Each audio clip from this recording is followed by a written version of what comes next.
तो आइए मेरे साथ जुड़े हुए खास मेहमान। बड़ा ही दिलचस्प ये भी है एक सवाल कि एक तरफ आज योगी ने बताया कि राम भक्तों पर जिन्होंने गोली चलाई उत्तर प्रदेश में उनका क्या हश्र हुआ, ये भी जनता ने देखा, याद दिलाया योगी ने बंगाल की धरती पर। तो ये भी कि कांग्रेस उस पीरजादा अब्बास के साथ जाकर खड़ी हुई है, बंगाल में गठबंधन किया है, जिसको खुद कांग्रेसी कह रहे हैं कि वो तो कट्टरपंथी है। तो क्या जनता तुष्टीकरण को वोट करेगी या फिर योगी की दहाड़ पर जाएगी? आज मेजर आशीष चतुर्वेदी समाजवादी पार्टी के प्रवक्ता बताएंगे, अनिल सिंह बीजेपी के प्रवक्ता, विशाल सिंह राजनीतिक विश्लेषक हमें समझाएंगे। तो सैकत गिरी साहब सीपीआई से भी मेरे साथ जुड़े हैं बंगाल की राजनीति पर, और अनिर्बन बैनर्जी टीएमसी के समर्थक भी। तो सबसे पहले आप सबका स्वागत करते हुए अनिर्बन बैनर्जी, आप हमें जरा सा समझा दीजिए कि उस ममता का, उस टीएमसी का अब क्या काम बंगाल में? आज जो योगी ने साफ साफ कहा, जो दुर्गा पूजा पर तो रोक लगाती है लेकिन ईद पर गाय कटवाती है, दो टूक कर दिया। क्या आप कहां खड़े हैं और आपकी अब क्यों जरूरत नहीं है?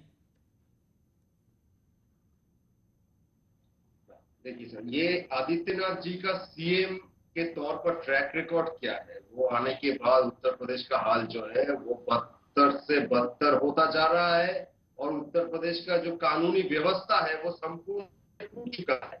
वहां पर माफिया गोली मार के पुलिस को मार देता है, पुलिस जिसको अरेस्ट एक एनकाउंटर में मार देता है। तो ऐसा उत्तर प्रदेश का जो हाल हो गया है उसके लिए योगी जी जिम्मेदार है।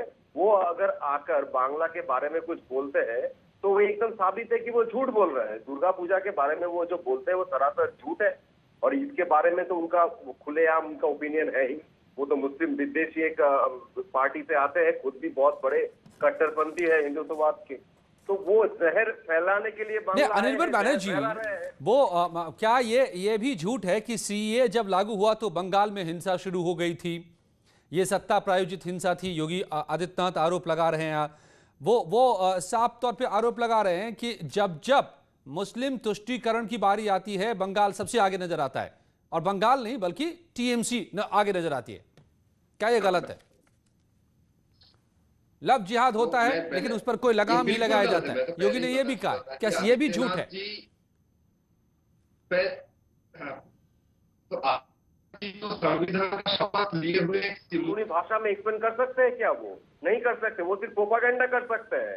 अपनी फेक न्यूज का फैक्ट्री है बीजेपी का, वहां से कुछ कीवर्ड उठा लेते हैं, कुछ शब्द उठा लेते हैं, वही फैलाते रहते हैं। जहर फैलाने का काम करते हैं ये आदित्यनाथ जैसे लोग। ये बांग्ला आकर भी जहर फैलाना चाहते हैं, लेकिन इससे कोई इफेक्ट नहीं होने वाला है। ये हमको पता है, ये आम आदमी को पता है, ये बीजेपी को भी पता है। इसीलिए वो एड़ी चोटी की जोर लगा रहे हैं, लेकिन कोई लाभ नहीं होगा। ठीक है, ओके। मैं बीजेपी से जवाब लूंगा, लेकिन मैं मेजर आशीष चतुर्वेदी को भी ले आता हूं जल्दी से। मेजर आशीष चतुर्वेदी साहब, तो राम भक्तों पर गोली चलाने वालों का क्या हाल हुआ, ये भी आज योगी ने याद दिलाया यहां पर। और जो राम का काम नहीं कर सकता उसका कोई काम नहीं अब बंगाल में भी। क्या ये गलत है?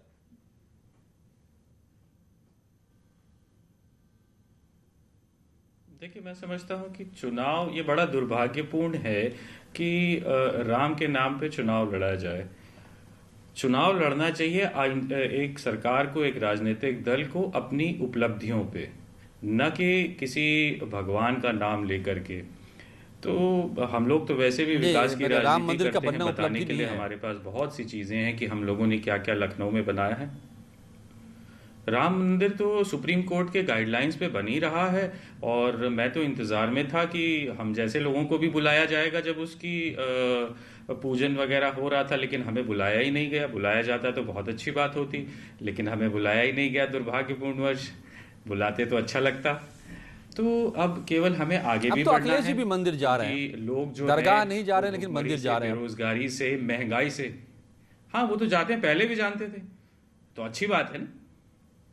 नहीं, दरगाहों से किनारा और मंदिर में भक्ति ये भी दिखाई दे रही है अब तो अखिलेश जी की भी। तो अब तो आप मानेंगे कि ठीक है सब जगह। देखिए, हर हिंदुस्तानी को, मैं दरगाह भी जाता हूं, मैं मंदिर भी जाता हूं। हर व्यक्ति को हर जगह जाना चाहिए। क्या तो ममता बनर्जी टीएमसी बंगाल में मुस्लिम तुष्टीकरण में जुटी हुई है और आज योगी आदित्यनाथ ने यह आईना दिखाया है कि अब नहीं चलेगा, सीधे ममता के गढ़ में जाके ललकारा है। क्या आप नहीं मानते?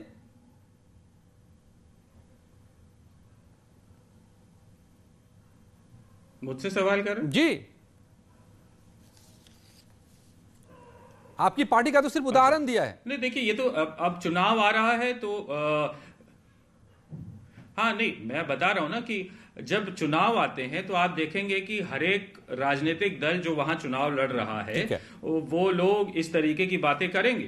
तो उसमें कोई हैरानी की बात नहीं है। बहुत से कांग्रेस के नेता भी, बहुत से बीजेपी के नेता भी, ये क्योंकि जब चुनाव आता है तो बहुत सी इस तरीके के राजनीतिक बयान आप देखने को मिलेंगे। ये पहला बयान नहीं है, आगे भी आने वाले चुनाव के माहौल में इस तरीके के बहुत से बयान सुनने को मिलेंगे। ओके।